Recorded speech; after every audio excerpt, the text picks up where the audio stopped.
Frontera Global.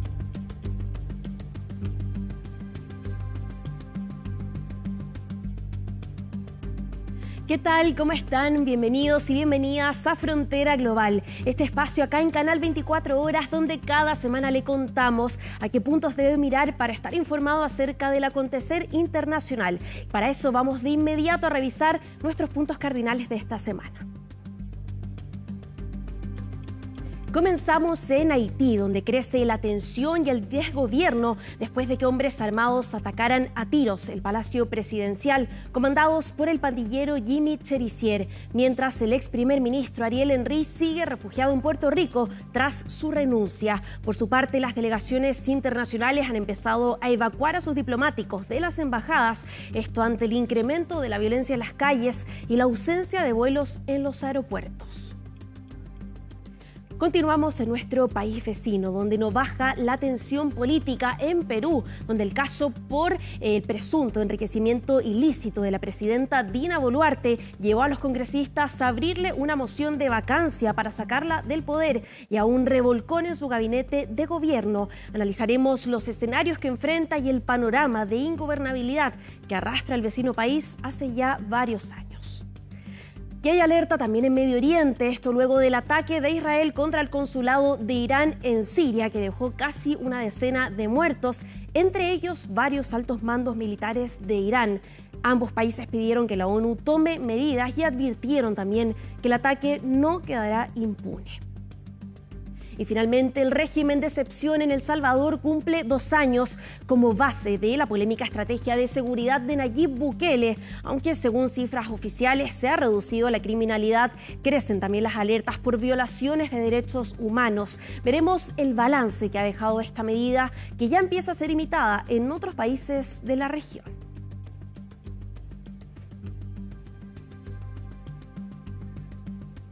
Y le hacemos zoom esta semana a la crisis política que se vive en Perú por el llamado caso Rolex, en el que se acusa a la presidenta Dina Boluarte de presunto enriquecimiento ilícito. Para analizar los impactos de este nuevo escándalo, en qué consiste, todos los detalles, tomamos contacto desde Lima con el analista político Francisco Pérez García. ¿Cómo estás, Francisco? Buenas, ¿qué tal? ¿Qué tal, Sofía? ¿Cómo estás? Buenas tardes a ti y a todos los televidentes también de Frontera Global. Muy buenas tardes. Preguntarte primero que todo sobre el caso Rolex en específico. Un caso que se desata a partir de un reportaje periodístico a mediados de marzo que tiene que ver con una supuesta posesión de más de una docena de relojes de lujo. ¿En qué consiste este caso y de qué se le acusa exactamente a la presidenta? Correcto. Lo que la Fiscalía ha iniciado son indagaciones preliminares, ¿no?, por el presunto delito de enriquecimiento ilícito contra la presidenta Dina Boluarte. Este caso, como bien lo has mencionado, surge a partir de una denuncia periodística presentada por el medio digital La Encerrona, que ellos identificaron a partir de un dato, de una fuente, una serie de relojes y de joyas. Luego sigo determinando el uso de las joyas, pero básicamente el uso de relojes de la señora Dina Boluarte desde el momento que fue ministra de Desarrollo e Inclusión Social durante el gabinete de durante el gobierno de Pedro Castillo y posteriormente como presidenta ya de la República. Lo que se detectó fue que en la época que llega a ser presidenta de la República se le encontró por lo menos un par de relojes de la marca Rolex, que son relojes de alta gama, de un costo bastante elevado, incluso bastante superior para el sueldo que ella gana como presidenta de la República, ¿no? Y a partir de ahí se inició una serie de indagaciones por parte de la Fiscalía, también indagaciones preliminares para averiguar o verificar el origen de estos relojes, porque hay que entender que según la legislación peruana, los funcionarios y las autoridades cuando ingresan a trabajar al puesto tienen que brindar una declaración jurada y si tienen valores que superen una cantidad determinada, pues tienen que declararlos inmediatamente porque son objetos de lujo, ¿no es cierto? Y que deberían coincidir también con sus ingresos. La presidenta en su momento señaló que era un reloj antiguo, que era un reloj comprado con sus ahorros personales.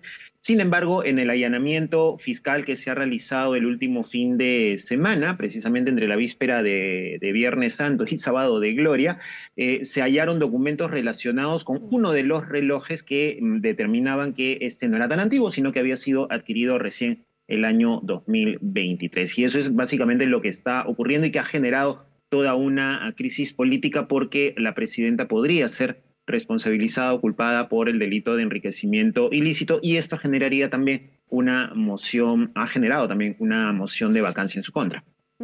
Justamente te quería preguntar por esos allanamientos que tú ya adelantabas, porque claro, como parte de las pesquisas, las autoridades irrumpen tanto en su residencia como en el Palacio de Gobierno y esta acción es duramente criticada por la presidenta Boluarte. Ella dice que es una medida arbitraria, abusiva y que es víctima de un acoso sistemático. ¿Qué te parecen sus denuncias? ¿Dirías que este tipo de allanamientos son una práctica usual en el caso de presidentes o no? ¿Cómo lo ves tú?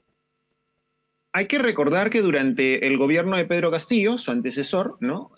Hubo también algunos allanamientos a Palacio de Gobierno y a domicilios relacionados con el señor Pedro Castillo en ese momento. Su vivienda en Cajamarca fue allanada también. No hubo la espectacularidad de lo ocurrido este fin de semana en donde se rompió con una comba, con un ariete, la cerradura de la puerta de la casa de la señora Boluarte, pero lo que diferencia en todo caso fue que en ese momento en la residencia, en la casa de la familia de Pedro Castillo, sí hubo una actitud de abrir la puerta rápidamente. Aquí lo que se está señalando es que hubo una demora por parte de las personas que se encontraban dentro de la residencia de Dina Boluarte. No estaba ella en casa esa noche, estaba su hijo y aparentemente también la trabajadora del hogar. Y al demorarse, ¿no es cierto?, una cantidad de minutos medianamente promedio, ¿no? Los miembros de la policía de la División de Delitos de Alta Complejidad optó con el respaldo de la Fiscalía por abrir a la fuerza la puerta, ¿no? Y eso es lo que ella está criticando. Dice que nunca ha habido una investigación de este calibre, que nunca ha habido tantas denuncias contra una presidenta, solamente hay que recordar lo que ocurrió con su antecesor Pedro Castillo, también por enriquecimiento ilícito, por supuestos actos de corrupción, por una fiesta infantil que celebró a su hija en Palacio de Gobierno, etcétera, etcétera. Entonces, sí hay cuestionamientos previos respecto a indagaciones que se han hecho contra otros presidentes y que después, obviamente, les ha costado su lugar en los últimos años, desde el 2016. Se está criticando también este argumento de la señora Boluarte de decir que atacan o la investigan por ser mujer, ¿no es cierto? Y esto no es un argumento que ni siquiera las organizaciones feministas están respaldando, sino que lo que se está planteando es que si hay índice o indicios de corrupción o de presuntos delitos, pues la señora tendría que responder. Y lo que ha hecho más bien es dilatar el proceso de responder frente a la fiscalía y recién más o menos ha intentado allanarse cuando se ha producido este allanamiento, esta intervención en su domicilio y en su despacho presidencial, en donde finalmente se encontraron estos documentos que vinculan el famoso reloj Rolex con la persona de la presidenta, ¿no? Preguntarte ahora, Francisco, sobre esta moción de vacancia que presentan los congresistas para destituirla, todo esto por incapacidad moral, que es lo que argumentan. Una moción que la presenta el mismo partido que la lleva al poder. ¿Estamos en ese sentido frente a una ruptura política? ¿Y cómo dirías tú que se origina toda esta situación? A primera vista, uno podría decir que hay una ruptura, ¿no? O sea, digamos que esta es la lectura que se ve en primera plana, ¿no? De que hay una ruptura de este grupo de Perú Libre. Sin embargo, cuando uno escucha a su líder prófugo de la justicia, dicho sea de paso, Vladimir Cerrón, a sus congresistas, ¿no? Empieza a darse cuenta de que no es tal esa ruptura, ¿no? Sino que, digamos, es un poco como decimos aquí, una acción para la tribuna, ¿no? Un saludo para la hinchada, para la barra, que es el tema de esperar que haya un movimiento, una organización que trate de deslindar, ¿no? O sea, ellos dicen, vamos a presentar la moción de vacancia, pero ojo, que se le investigue de acuerdo a ley y que no haya ningún tipo de presión, etcétera, etcétera, ¿no? Pero digamos que es un poquito esta especie de saludo a la bandera. Dentro de esta moción sí hay algunos congresistas de de las bancadas de izquierda que sí más bien están respaldando que haya una vacancia o si no una renuncia por parte de la señora Boluarte. Esta moción de vacancia ha conseguido las firmas necesarias, ojo, para ser presentada y admitida en la Oficialía Mayor del Congreso, lo cual ya se ha hecho, se ha presentado este documento a la Oficialía Mayor. Esto tendrá que pasar al Pleno del Congreso para requerir las firmas determinadas, ¿no es cierto? Y esto luego será llevado a debate y presentado a la Presidenta de la República para que ella haga también sus descargos, ella o a través de su abogado. No es un proceso bastante largo todavía el que queda, pero digamos, esta primera parte de ingresar el documento a la parte administrativa del Congreso ya ha sido dada, pero lo que ha ocurrido en el último fin de semana y lo que hemos estado viendo con esos pronunciamientos por parte de los grupos partidarios del Congreso es que no hay los votos, los 87 votos que se necesitan para generar la vacancia de la señora Dina Boluarte. Ha habido mucho respaldo por parte de los grupos congresales y esto no hace más que reforzar lo que particularmente yo llamo este pacto por la impunidad que tiene ya bastante tiempo, desde que se sucedieron las muertes producto de las protestas a finales del 2022 e inicios del 2023, y que le permite también al Congreso seguir sobreviviendo para poder llevar a cabo lo que están haciendo, que tiene que ver un poco con el copamiento de algunas instituciones del Estado y fortalecer mucho más su presencia en el poder nacional, ¿no? Y justamente te quería llevar también un poco más atrás, ¿no? Vemos que, claro, Dina Boluarte vino a reemplazar a un Pedro Castillo que ahora está siendo investigado por presuntos delitos de organización criminal, de colusión, tráfico de influencias, también una salida que estuvo marcada porque tú adelantabas estas protestas masivas, represión también de las fuerzas de seguridad. ¿Crees que esa crisis de gobernabilidad hoy también aqueja al gobierno de Boluarte en ese sentido?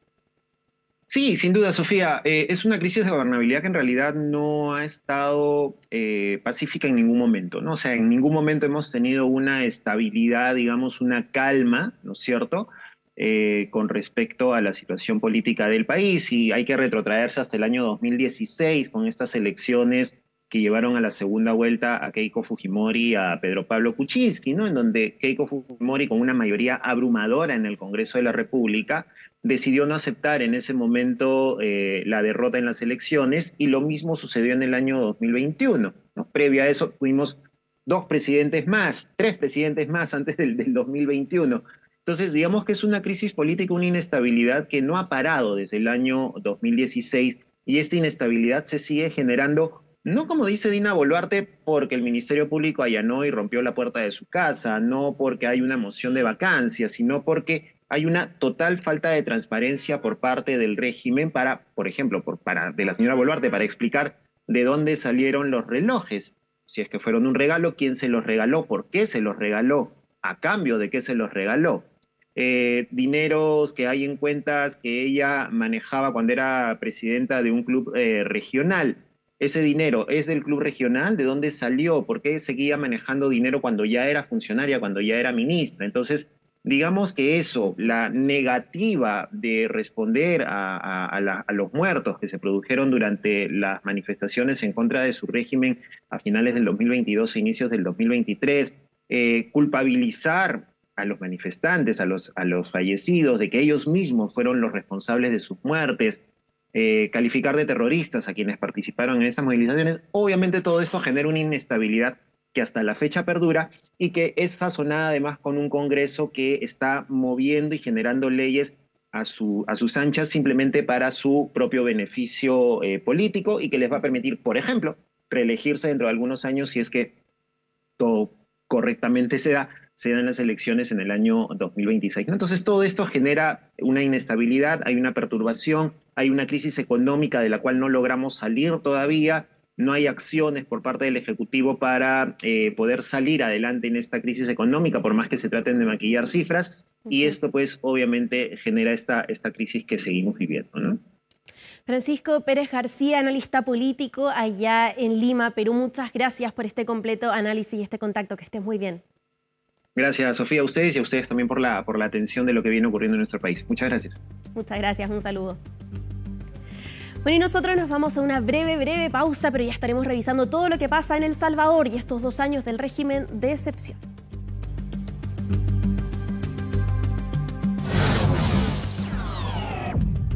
Frontera Global. Bueno, y ahora le hacemos doble clic a los 2 años del estado de excepción con el que el presidente salvadoreño Nayib Bukele gobierna su país en medio de polémicas por violaciones de derechos humanos y reducción de la criminalidad. Para eso estamos con el periodista del área internacional Sebastián Marín, quien tiene el balance de claros y oscuros que ha dejado esta medida. ¿Cómo está, Sebastián? ¿Qué tal?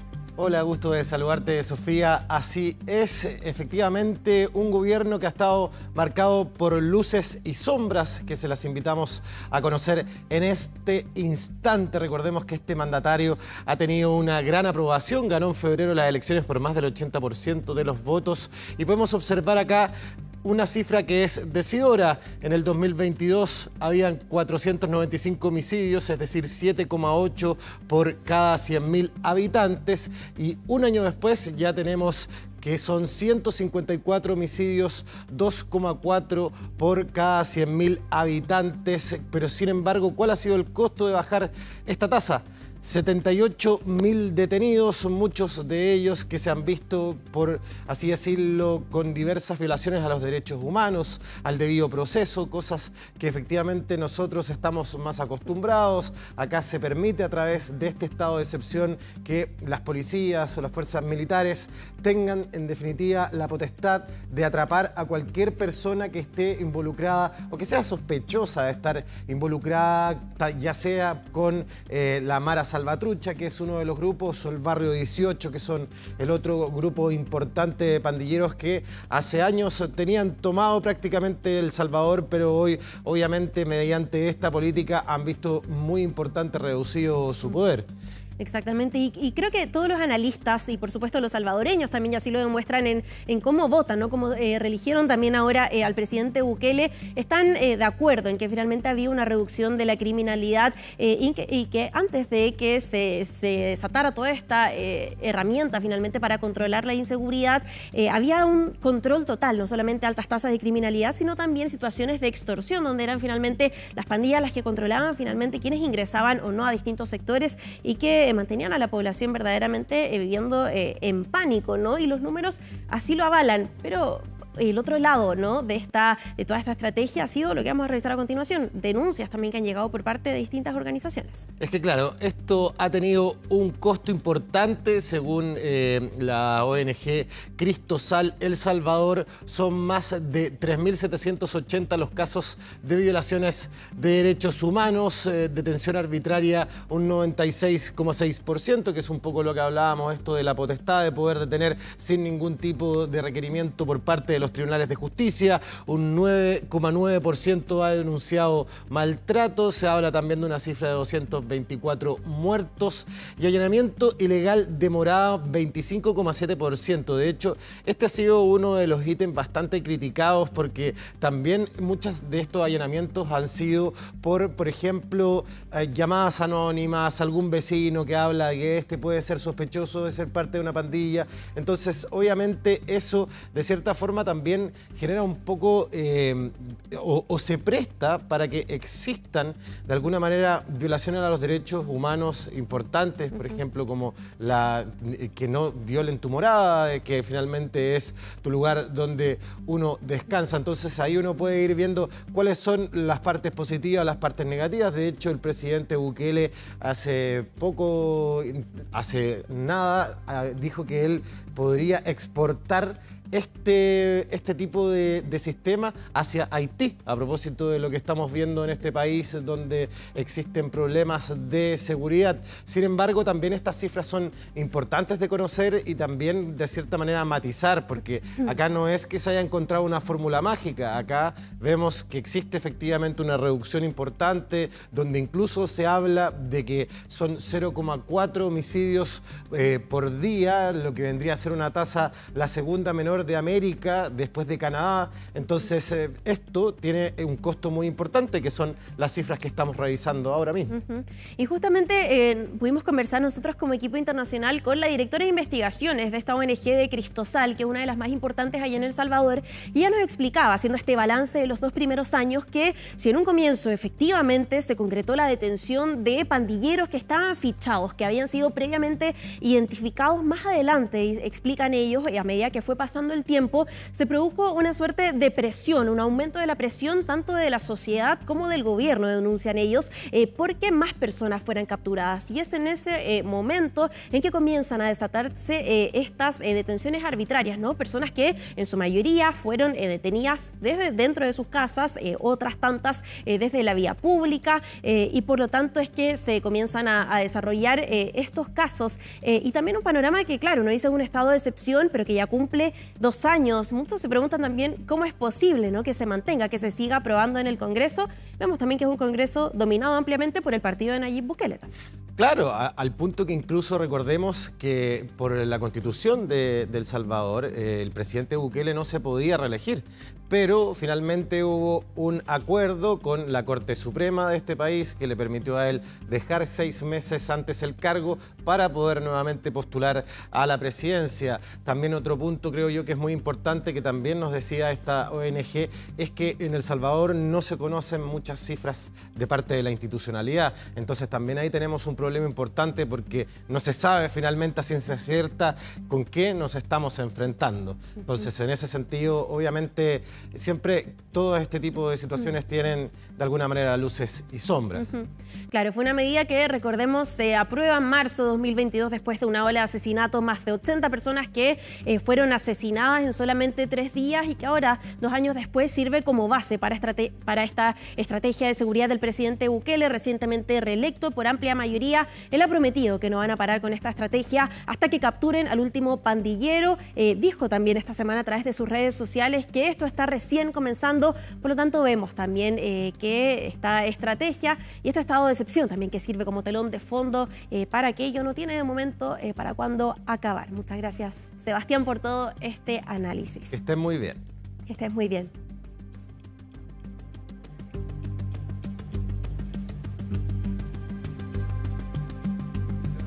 Bueno, y la razón para que el mundo siga girando nos llega hoy desde Asia, donde una española de origen chino decidió dejarlo todo para recorrer miles de kilómetros en bicicleta. Un viaje de búsqueda personal y reencuentro con sus raíces. Nos cuenta más Benjamín Zamorano. Una encuesta de Ipsos afirma que el 35% de la población mundial declara usar una bicicleta al menos una vez a la semana, principalmente por su amabilidad con el medio ambiente y porque promueve la actividad física. Sin embargo, la mayoría suele utilizarla para trayectos cortos, no para un viaje de más de 15.000 kilómetros. Ese es el caso de Sara Q, una española de origen chino, quien decidió en 2021 dejar su trabajo en una empresa tecnológica para emprender una de las mayores aventuras de su vida: viajar desde España a China en bicicleta y reencontrarse con sus raíces. Yo creo que todo se fue cociendo como muy lentamente, igual desde que empecé a viajar yo sola, pero con la mochila, ¿no? He viajado bastante desde 2015 más o menos. España, fue en Portugal, luego fui a Marruecos, a Filipinas. Experiencias que, a sus 32 años, le han permitido concretar el proyecto bautizado como Journey from the Road, o Viaje desde el Camino, donde ha podido conocer diferentes culturas y sorprenderse con la hospitalidad de las personas, sin importar su nacionalidad. Cuando yo le cuento este viaje a la gente, lo primero que me preguntan es: oye, ¿no tienes miedo? Y es como, pues qué pena, ¿no?, que pienses que hay que tener miedo, porque yo no lo veo así, o por lo menos ya no lo veo así. Entonces sí que me llevo muy buena sensación y aprendizajes de la gente. Bondad y solidaridad que le hizo pensar en grande, poniendo como destino final Kyontang, un pequeño pueblo ubicado a 500 kilómetros de Shanghái, que es la tierra natal de sus padres. En un principio no tenía un destino claro, pero luego de 10 meses y con el fallecimiento de su abuela, comprendió que el destino debía ser donde todo comenzó, en China.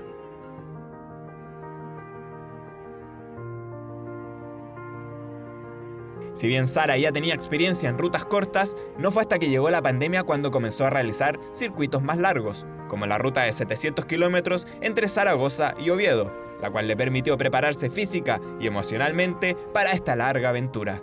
Estuve viajando así una larga temporada, 6, 7, 8 años, hasta que llegó el COVID y entonces cerraron todas las fronteras y yo quería seguir viajando, ¿no? Pero sabía que fuera de España no iba a poder ser. Entonces dije, vale, voy a viajar dentro de España pero voy a cambiar un poco mi manera de viajar. Una manera que ahora incluye su bicicleta, la misma que le ha permitido cruzar 2 continentes y 14 países. Si bien para ella esta experiencia ha sido inspiradora en todo sentido, también ha sufrido algunas dificultades inesperadas que le han hecho cambiar el rumbo de este largo viaje. Cuando estaba en Georgia empecé a tener como un dolor muy fuerte y resulta que había adquirido una infección que se desconoce la causa. Llegué a Madrid, aterricé. Lo primero que hice es irme a urgencias directamente. Condición médica de la que Sara logró recuperarse para seguir su viaje de autoconocimiento. Repetir este viaje, lo de viajar en bicicleta, sí que me gustaría continuar, pero viajes cortitos, igual de 10 días o así, ¿sabes? Ya irme en avión a un país con la bici y recorrerme ese país en bici. Un viaje que culminará cuando Sara llegue a su destino, para mostrar que ninguna distancia es un obstáculo para reencontrarnos con nosotros mismos y nuestros orígenes, aunque estén al otro lado del mundo.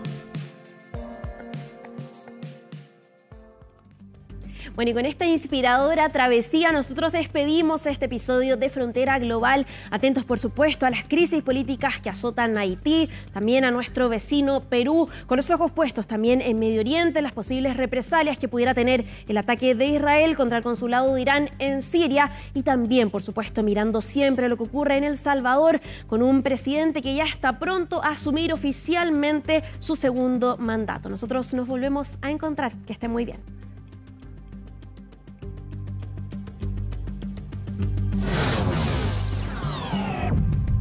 Frontera Global.